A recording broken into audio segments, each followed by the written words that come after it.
نحمده ونصلي ونسلم على رسوله الكريم أما بعد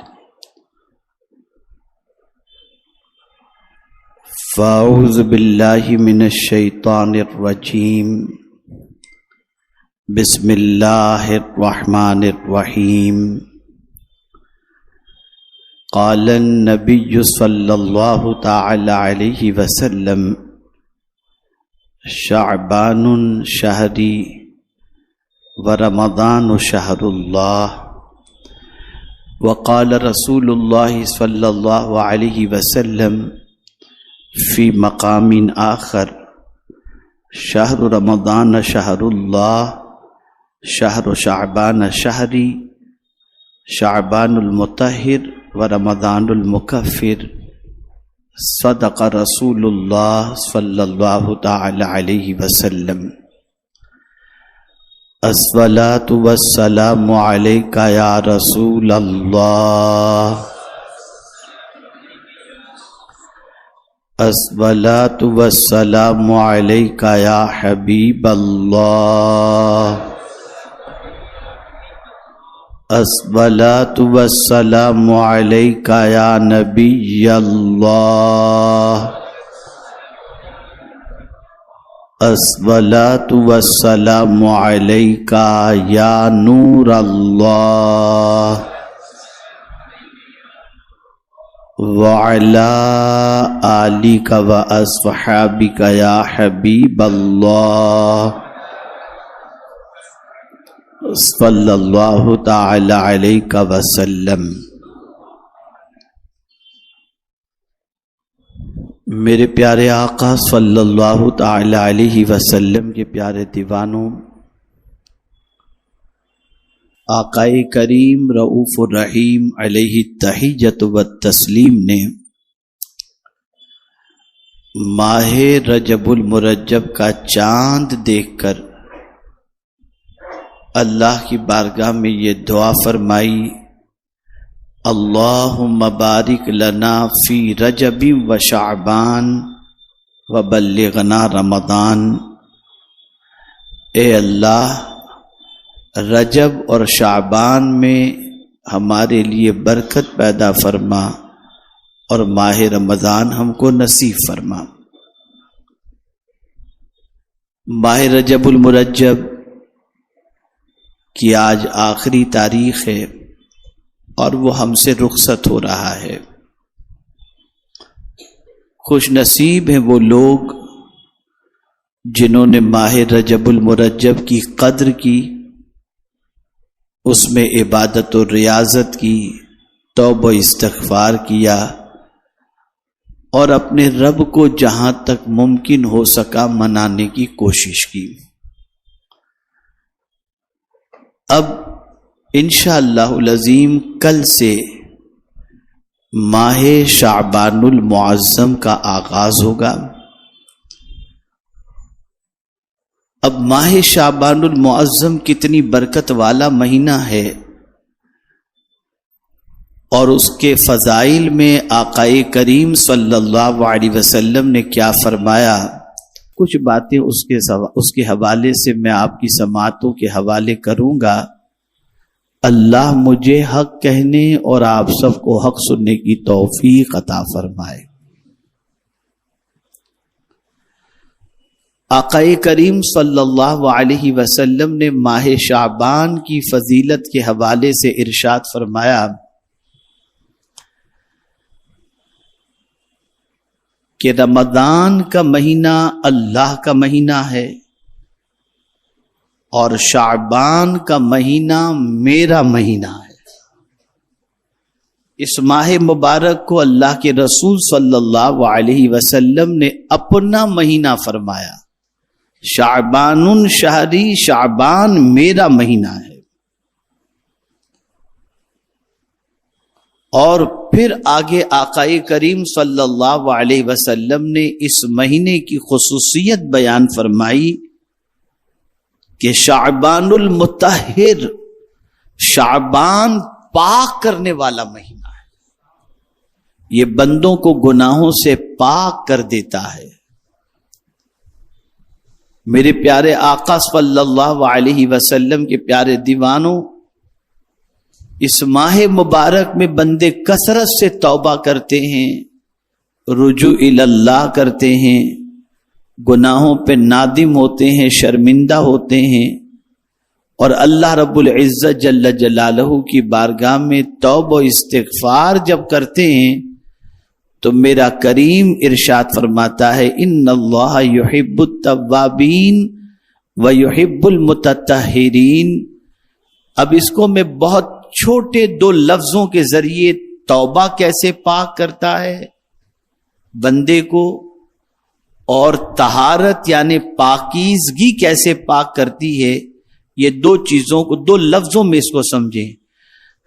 توبہ کے ذریعے بندے کا من پاک ہو جاتا ہے، اور طہارت کے ذریعے بندے کا تن پاک ہو جاتا ہے۔ جب کوئی بندہ توبہ کرتا ہے تو اللہ اس کے من کو پاک کر دیتا ہے، اور جب کوئی پاکیزگی یعنی وضو کرتا ہے، غسل کرتا ہے، تو اللہ تعالیٰ اس کے تن کو پاک کر دیتا ہے۔ اور پھر جب یہ من اور تن دونوں پاک ہو جاتے ہیں تو اللہ فرماتا ہے اے بندے، جب تو نے ان دونوں چیزوں کو پاک کر لیا تو اب سن تیرا مقام کیا ہے میرے نزدیک۔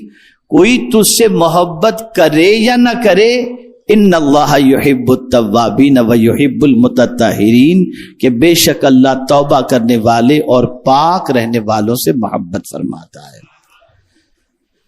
تو ماہ شعبان کی ایک صفت اللہ کے رسول صلی اللہ علیہ وسلم نے بیان فرمائی کہ وہ شہر المطہر ہے، وہ پاک کرنے والا مہینہ ہے۔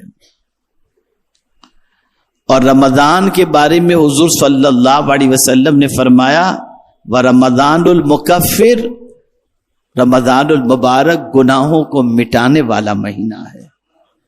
میرے پیارے آقا صلی اللہ تعالی علیہ وسلم کے پیارے دیوانوں، شعبان یہ ماہ رمضان کا پڑوسی ہے اور بالکل لگ کر کے مہینہ ہے، اور آقا کریم صلی اللہ علیہ وسلم نے اس مہینے کو اپنا مہینہ جب فرمایا تو ہماری ذمہ داری بن جاتی ہے کہ اس ماہ مبارک میں کثرت سے اللہ کی بندگی کریں، اس کی اطاعت کریں۔ اس میں کوئی شک نہیں کہ اللہ کے رسول صلی اللہ علیہ وسلم نے جب برکت کی رجب اور شعبان کے لیے دعا فرمائی تو اللہ کے رسول کی دعا اس طریقے سے قبول ہوئی کہ رجب میں شب معراج عطا فرما دی اور شعبان میں شب برات عطا فرما دی۔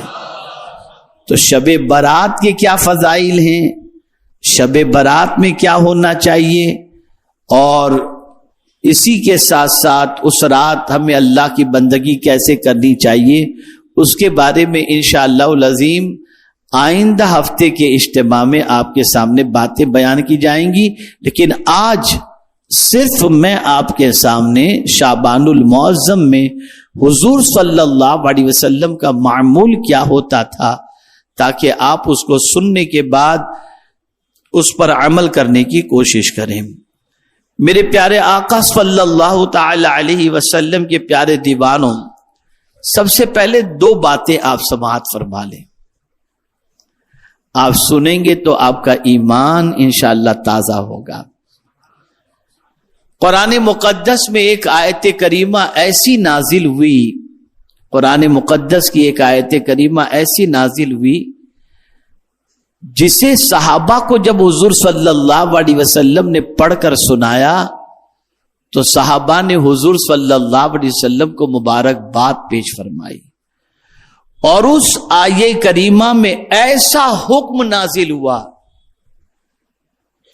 کہ اس حکم پر اگر بندہ عمل کرے تو بندے کا تعلق مدینے کے تاجدار صلی اللہ علیہ وسلم سے ایسا جڑ جاتا ہے کہ اس آیت پر عمل کرنے کی بنیاد پر حضور سے تعلق زمین کے اوپر بھی، زمین کے اندر بھی اور میدان محشر میں بھی قائم رہتا ہے۔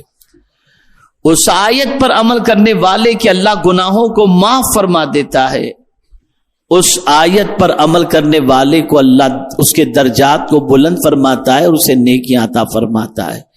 آپ روزانہ یہ آیت کریمہ جس کی ابھی میں آپ کے سامنے تلاوت کروں گا، یہ آیت کریمہ روزانہ دن میں کئی مرتبہ سنتے ہیں، ہر جلسے میں سنتے ہیں، ہر پروگرام کے اندر سنتے ہیں، ہر مسجد میں سنتے ہیں، اور ساتھ ہی ساتھ ہر نماز کے بعد سنتے ہیں، اور یہ بہت ہی عظیم آیت کریمہ ہے۔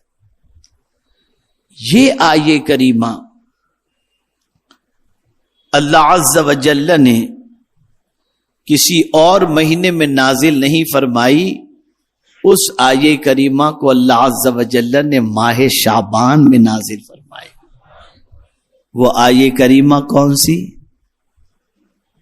ان اللہ و ملائکتہ یصلون علی النبی یا ایھا الذین آمنوا صلوا علیہ وسلموا تسلیما اللہم صل علی سیدنا و مولانا محمد معدن الجود والکرم وآلہ الکرام وابنہ الکریم وبارک وسلم صلاۃ وسلاما علیک یا سیدی یا رسول اللہ صلی اللہ تعالی علیہ وسلم۔ میرے آقا صلی اللہ علیہ وسلم کے دیوانوں، شعبان کو حضور صلی اللہ علیہ وسلم نے اپنا مہینہ بتایا، اس کی کئی توجیہ ہے۔ ایک یہ ہے کہ اس میں قیام اور روزوں کا حکم میں نے دیا ہے، یعنی اس ماہ مبارک میں روزے کا حکم حضور نے دیا ہے،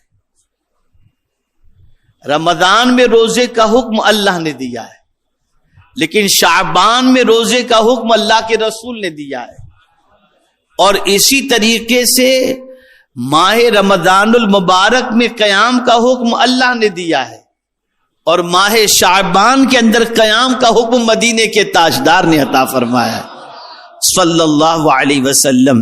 اسی طریقے سے اللہ کے رسول صلی اللہ علیہ وسلم پر یہ آیت کریمہ ان اللہ و ملائکتہ اسی مہینے میں نازل ہوئی، تو اس لیے حضور صلی اللہ علیہ وسلم فرماتے یہ مہینہ میرا مہینہ ہے۔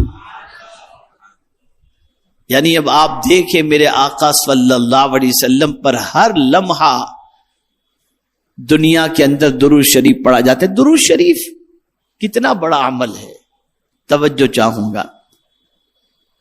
آپ اور ہم اگر حضور پر درود نہ پڑھیں کوئی فرق نہیں پڑتا۔ آپ نہ تھے، ہم نہ تھے، جان نہیں تھی، جہاں نہیں تھا، کچھ بھی نہیں، کچھ نہ تھا، تب سے درود کا سلسلہ جاری ہے، اور کچھ نہ ہوگا تب بھی درود کا سلسلہ جاری و ساری رہے گا۔ اللہ ہمیشہ سے ہے، ہمیشہ رہے گا۔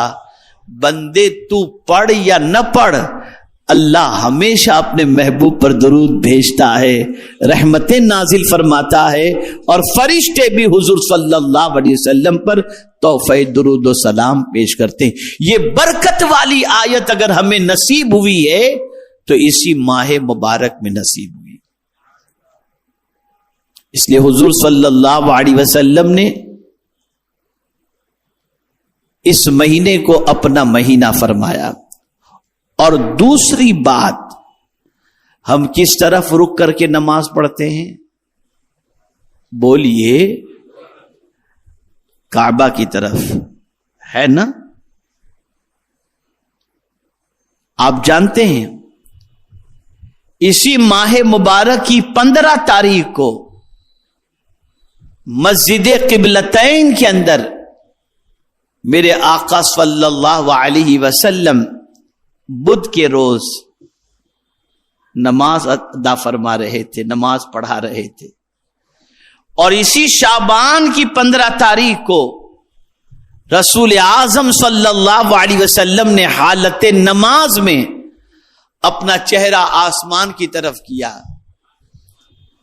اور دل میں یہ تمنا پیدا ہوئی کہ کاش بیت المقدس کی بجائے کعبے کو اللہ قبلہ بنا دے، تو اللہ نے کعبے کو قبلہ بھی بنایا تو اسی ماہ مبارک کی 15 تاریخ کو بنا دیا، جس کی طرف آج ہم اور آپ سب رخ کر کے نماز پڑھتے ہیں۔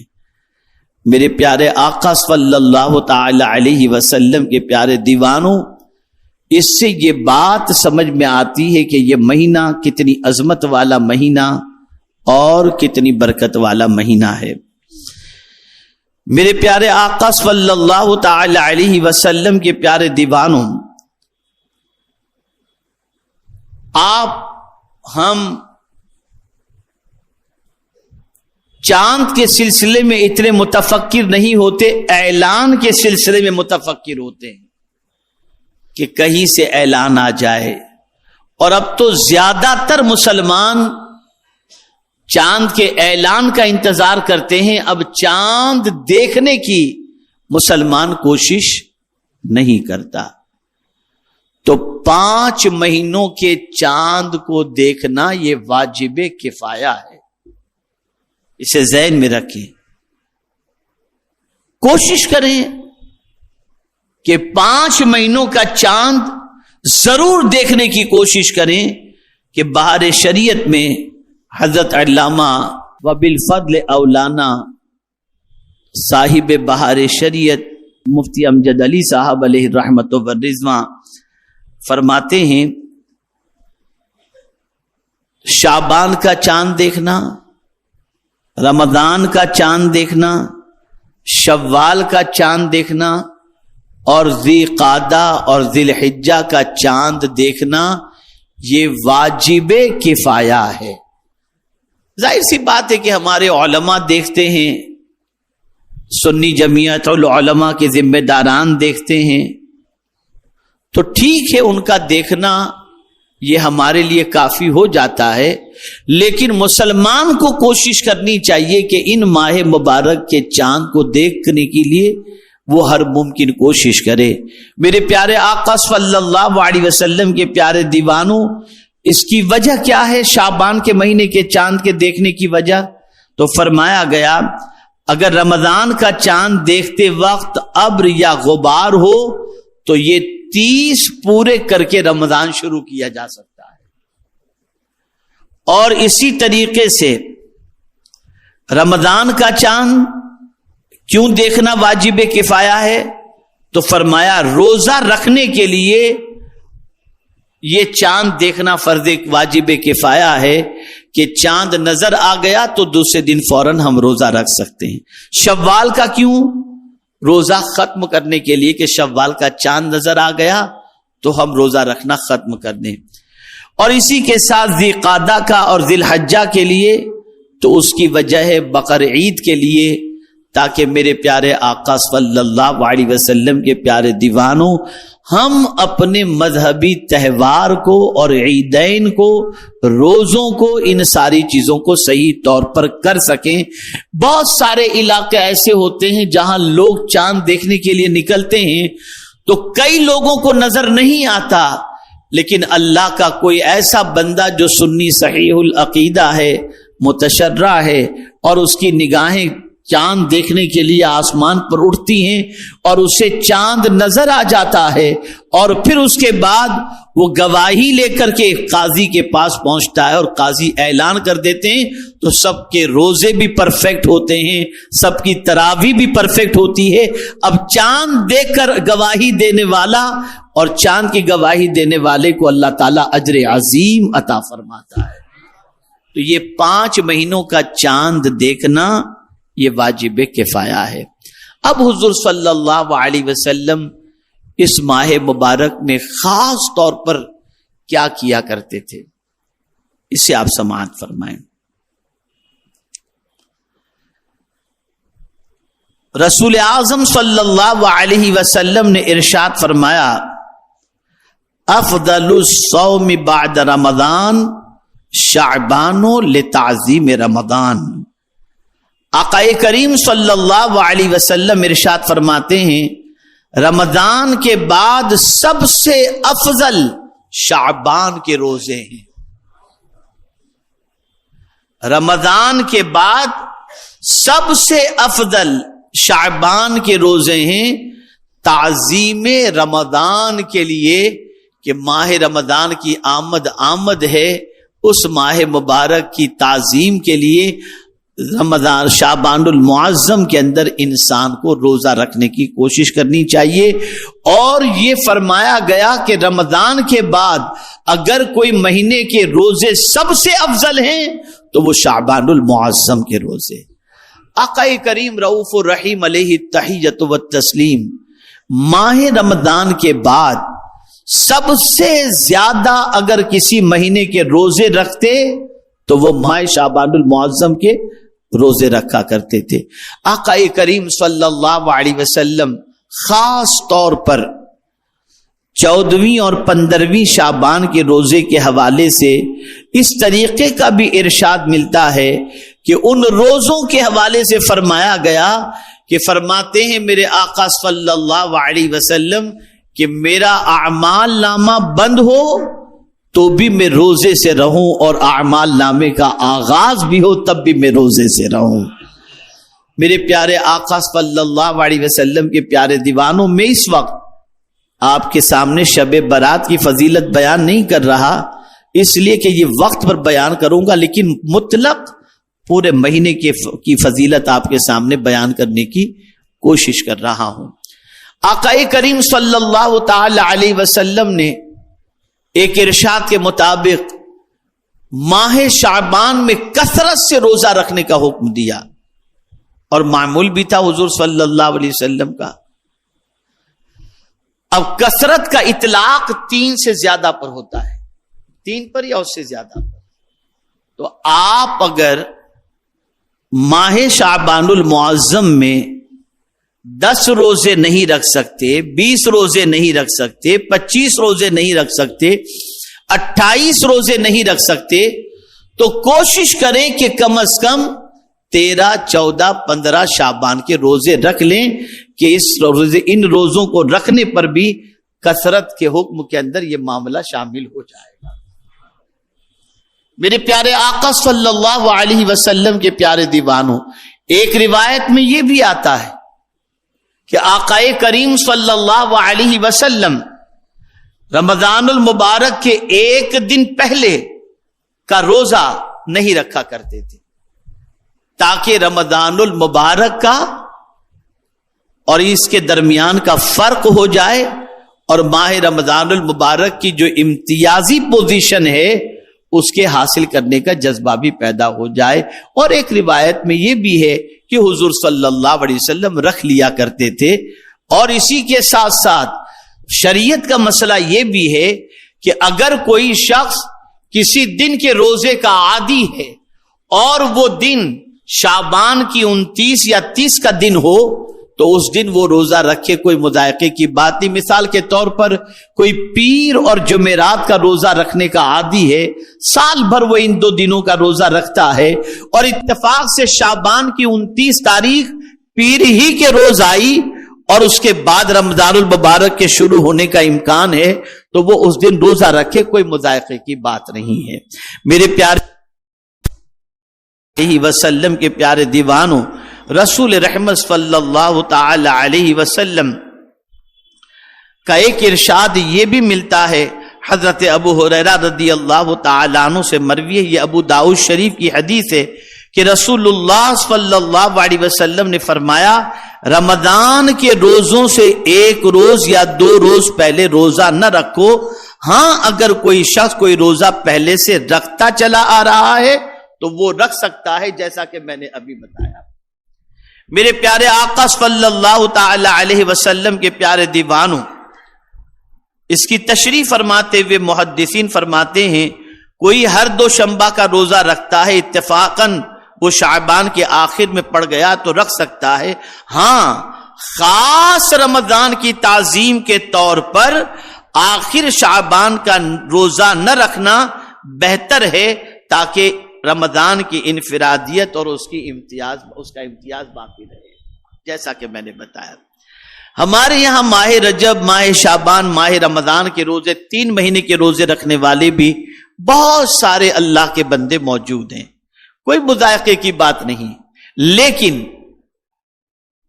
فقہا یہ فرماتے ہیں کہ یہ مہینوں کے روزے کثرت سے رکھنے کی بنیاد پر کہیں اتنی کمزوری واقع نہ ہو جائے کہ ماہ رمضان شریف کے آنے تک اس کی طبیعت کے اندر بگاڑ پیدا ہو جائے اور فرض روزے چھٹنے کا اندیشہ پیدا نہ ہو جائے.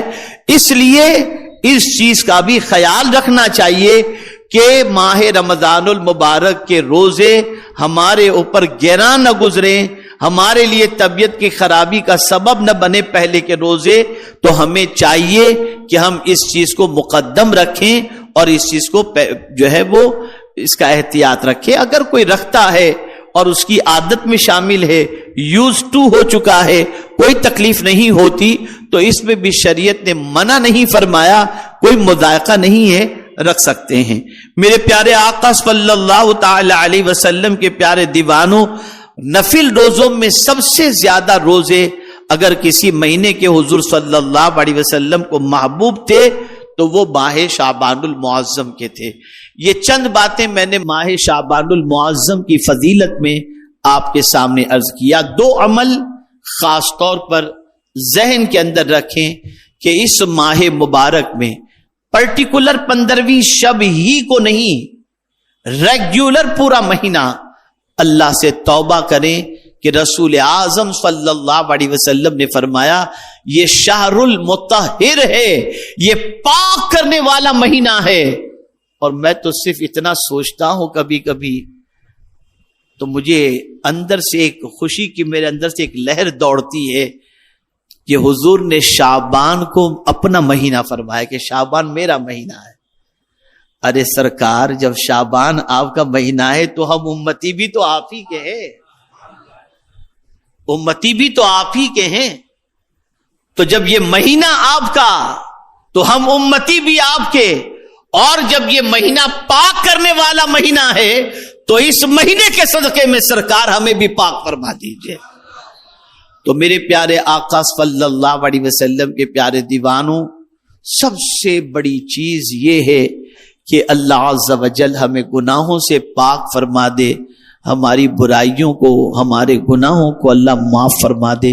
میں دیکھتا ہوں کہ دن بدن بڑی معذرت کے ساتھ ہماری قوم کا جوش بندگی، جوش اطاعت، جوش اسلام، جذبہ عبادت، یہ ساری چیزیں ٹھنڈی ہوتی جا رہی، ایک دم سرد پڑتی جا رہی، ایک عجیب سی کیفیت ہو گئی ہے. اور برا نہ لگے تو تھوڑا سا اور آگے بڑھ کر کے عرض کروں کہ اب دین ہماری صرف زبان تک رہ گیا، ادھر نہیں اتر رہا.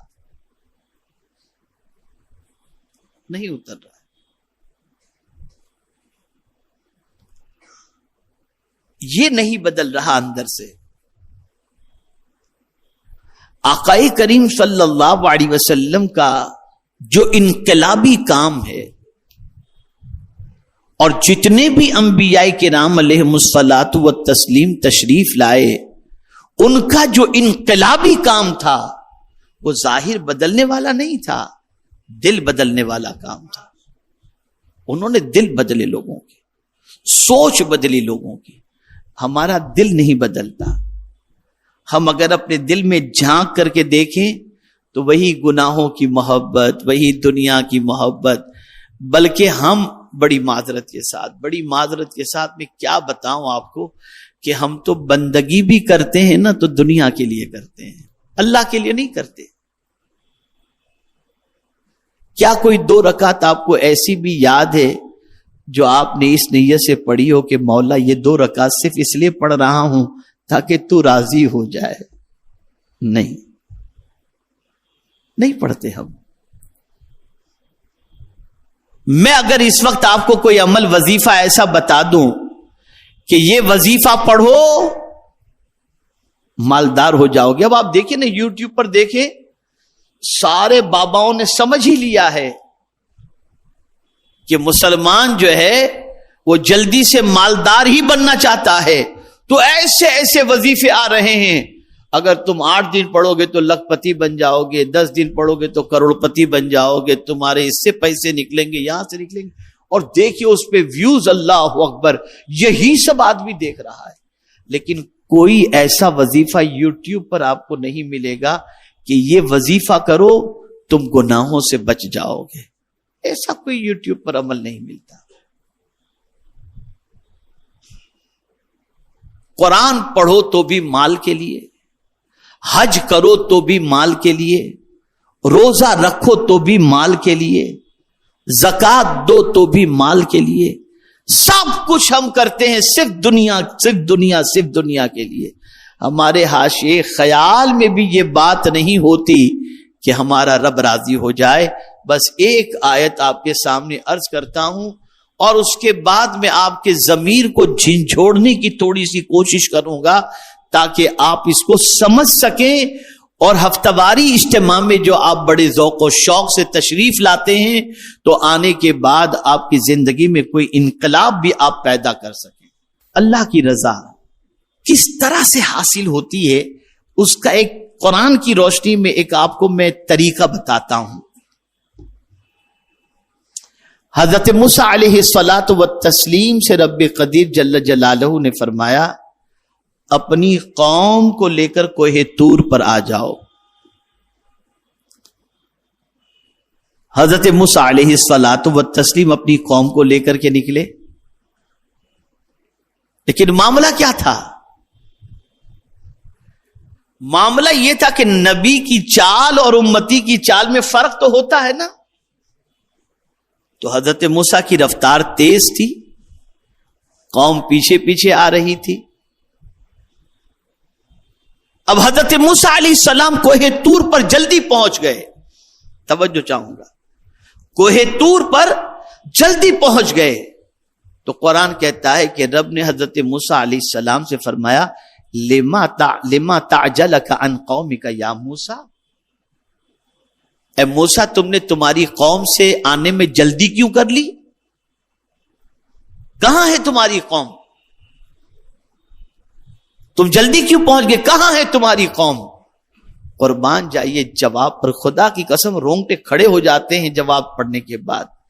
حضرت موسیٰ علیہ السلام اپنے رب سے عرض کرتے ہیں قال ہم اولائی علی اثری، میری قوم میرے پیچھے آ رہی ہے اور میرے مولا تو نے پوچھا ہے نا کہ میں نے جلدی کیوں کی؟ تو اب کہتے ہیں وَعَجِلْتُ إِلَيْكَ رَبِّ لِتَرْضَى، میں جلدی اس لیے کیا تاکہ تو راضی ہو جا. تو راضی ہو. انبیاء ہر چیز میں خدا کی رضا کو دیکھتے تھے اور ہم ہر چیز کے اندر مال دنیا مال دنیا مال دنیا، اس کے علاوہ کچھ نہیں دیکھتے، کچھ نہیں دیکھتے. ہمارے ذہن میں رب کی رضا کا تصور ختم ہو گیا، ہے ہی نہیں، ہے ہی نہیں الا ماشاء اللہ. تو میرے پیارے آقا صلی اللہ علیہ وسلم کے پیارے دیوانوں، اس کو راضی رکھنے کے لیے جو کچھ بھی کرو اس کو راضی رکھنے کے لیے کرو. روزے رکھو اس کو راضی رکھنے کے. اس ماہ مبارک میں رات کو اٹھو مصلی بچھا، مولا تو ہم سے راضی ہو جا، اس کو منا لو، اس کو منا لو.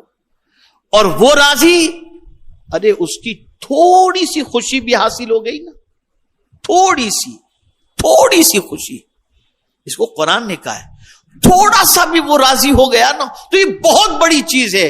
قرآن کہتا ہے وَرِضْوَانٌ مِّنَ اللَّهِ أَكْبَرُ، اللہ کی تھوڑی سی خوشی بھی بہت بڑی چیز ہے. ارے بھائی میں آپ کو سمجھانے کے لیے کہوں کہ آپ جس کو بڑا مانتے ہو، جس کو اپنا سب کچھ مانتے ہو، وہ آپ سے بات کرے یا نہ کرے، خالی آپ کو یوں مسکرا کر دیکھ لے تو آپ کہتے ہیں یار مجھے انہوں نے مسکرا کے دیکھ لیا، کہا کچھ بھی نہیں، لیکن آپ کو مسکرا کے دیکھ لیا، آپ کے دل کی کلی کھل گئی، انہوں نے مجھے دیکھا اور مسکرا دیا مجھے دیکھ کر کے. تو جس طرح سے ایک انسان، یہ سمجھنے سمجھانے کے لیے اللہ کی ذات ساری تمثیل سے پاک ہے، جس طرح سے ایک بڑے کا مسکرا کر کے دیکھ لینا ہمارے دل کو باغ باغ کر دیتا ہے، ایسے ہی میرا مولا اگر ایک بار ہم پر صرف نظر کرم کر لے ہمارا بیڑا پار ہو جائے گا. لیکن ہم کبھی اس کی طرف توجہ نہیں دیتے. اس پر توجہ دو، لو لگاؤ اس سے، تعلق قائم کرو اس سے، رشتہ استوار کرو اس سے، ادھر ادھر مت دیکھو، اس کو دیکھو، اس کو دیکھو۔ ہم سب کو دیکھ رہے ہیں، رب کو نہیں دیکھ رہے، رب کو نہیں دیکھ رہے۔ اور تاریخ گواہ ہے، اللہ والے سب کو نہیں دیکھتے تھے، رب کو دیکھتے تھے۔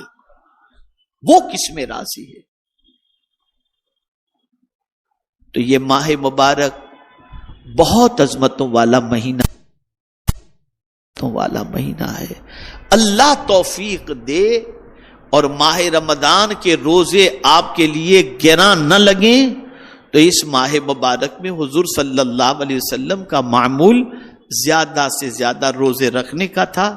ماہ رمضان کے بعد سب سے زیادہ روزے حضور ماہ شعبان کے رکھا کرتے تھے، تو آپ بھی ماہ شعبان کے روزے رکھیں۔ اور اس ماہ مبارک میں آیت درود نازل ہوئی تو کثرت سے درود پڑھتے رہیں، اس ماہ مبارک کثرت سے درود پڑھتے رہیں، کثرت سے درود پڑھتے رہیں۔ اور اسی کے ساتھ ساتھ میرے پیارے آقا صلی اللہ علیہ وسلم کے پیارے دیوانوں، درود ایسا عمل ہے، اللہ اللہ اللہ اللہ، جس قیامت میں کوئی کسی کے کام نہیں آئے، قریبی کوئی کھڑا نہیں، بھاگے گی۔ قرآن کہتے ہیں یوم یفر المرء من اخیہ، بھاگیں گے، اور یہ بھاگو ادھر، ادھر باپ کھڑا ہے بھاگو ادھر۔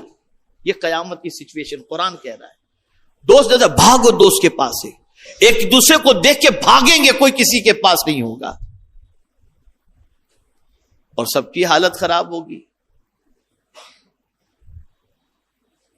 تو پھر ایک ذات ہوگی جس کی قیامت میں سنوائی ہوگی، وہ جو کہہ دیں گے مولا وہی کرے گا۔ وہ کون ہے؟ وہ حضور صلی اللہ علیہ وسلم۔ اور سرکار صلی اللہ علیہ وسلم کا ایک مزدے جاں فضا سن لو۔ حضور صلی اللہ علیہ وسلم فرماتے ہیں قیامت میں مجھ سے سب سے زیادہ قریب وہ ہوگا جو مجھ پر کثرت سے درود شریف پڑھتا ہوگا۔